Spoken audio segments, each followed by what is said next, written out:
Hello বন্ধুরা, আজ আমি তোমাদের কাছে নতুন একটা রেসিপি নিয়ে এসেছি। আজ আমি বরবটি দিয়ে চিংড়ি মাছ বাটা বানিয়ে তোমাদেরকে দেখাবো।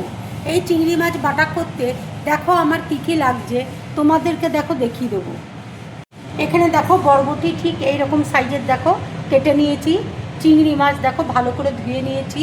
এখানে দেখো ধনে পাতা আছে, পেঁয়াজ রয়েছে, কাঁচা লঙ্কা, শুকনো লঙ্কা, কালো জিরে, হলুদ, আর এখানে দেখো রসুন আছে। এই বাটাটা দেখো আমি সর্ষের তেলে করছি। কড়াই দেখো সর্ষের তেল দিচ্ছি, তেল দেখো গরম হয়ে গেছে। এবার দেখো শুকনো লঙ্কা আমি ফোড়ন দিচ্ছি। এবার দেখো পেঁয়াজ কুচি দিয়ে দিচ্ছি, রসুন দেখো দিয়ে দিচ্ছি, কাঁচা লঙ্কা দেখো দিয়ে দিচ্ছি, বরবটি দেখো দিয়ে দিচ্ছি।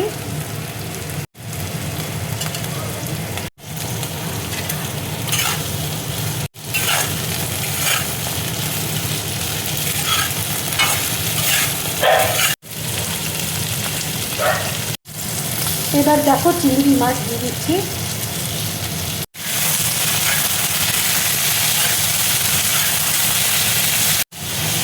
আন্দাজ মতো দেখো নুন দিয়ে দিচ্ছি, হলুদ দেখো দিয়ে দিচ্ছি। বরবটি দেখো ভাজা হয়ে গেছে। এবার দেখো ধনে পাতা আমি দিয়ে দিচ্ছি।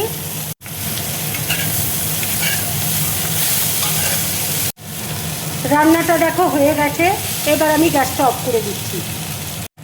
ঠান্ডা হলে আমি দেখো মিক্সিতে বেটে নেবো। তোমরা ইচ্ছে করলে শিলে বাটতে পারো, শিলে বাটলে কিন্তু খেতে আরও বেশি ভালো হয়। ঠান্ডা দেখো হয়ে গেছে। এবার দেখো মিক্সিতে আমি বেটে নেবো।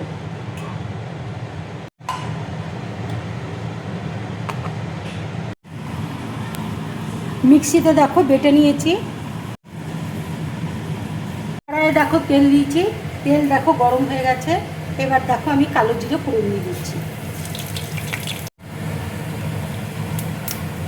কালো জিরেটা দেখো ভাজা হয়ে গেছে।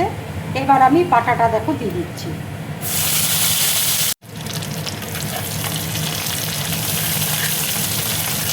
এইভাবে বাটা বানিয়ে তোমরা গরম ভাতের সাথে খাবে, খুব ভালো লাগবে খেতে। আর খেয়ে আমাকে অবশ্যই তোমরা বেশি করে করে কমেন্টস করে তোমরা জানাবে তোমাদের কেমন লাগবে। বাটার মধ্যে দেখো আগেই আমি নুন হলুদ দিয়ে রেখেছিলাম, সেই জন্য আর নুন হলুদ দিলাম না। বাটাটা দেখো হয়ে গেছে। এবার আমি গ্যাসটা অফ করে দিচ্ছি।